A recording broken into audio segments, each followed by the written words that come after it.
Isu pemindahan rumah ibadat tanpa kelulusan bukan perkara baru di Kuala Lumpur. Sejak puluhan tahun, wujud struktur yang dibina ketika perancangan bandar belum teratur.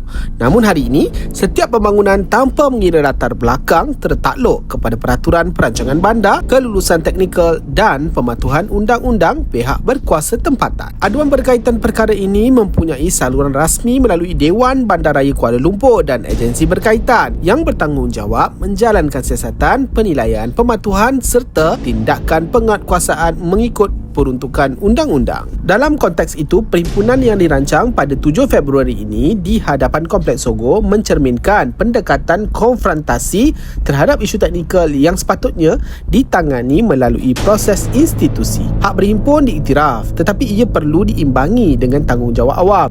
Mengangkat isu pematuhan ke jalanan tidak mempercepatkan penyelesaian, mengalihkan fokus pihak berkuasa kepada pengurusan ketenteraman awam dan menambah ketegangan dalam masyarakat majmuk. Pada masa yang sama, pelbagai usaha telah dan sedang dilaksanakan oleh Kerajaan Madani serta pihak berkuasa tempatan yang menangani isu ini secara menyeluruh melalui audit pematuhan, penguatkuasaan berperingkat, rundingan penyelesaian dan penambahan garis panduan perancangan. Pendekatan ini memastikan undang-undang ditegakkan tanpa menjejaskan keharmonian sosial.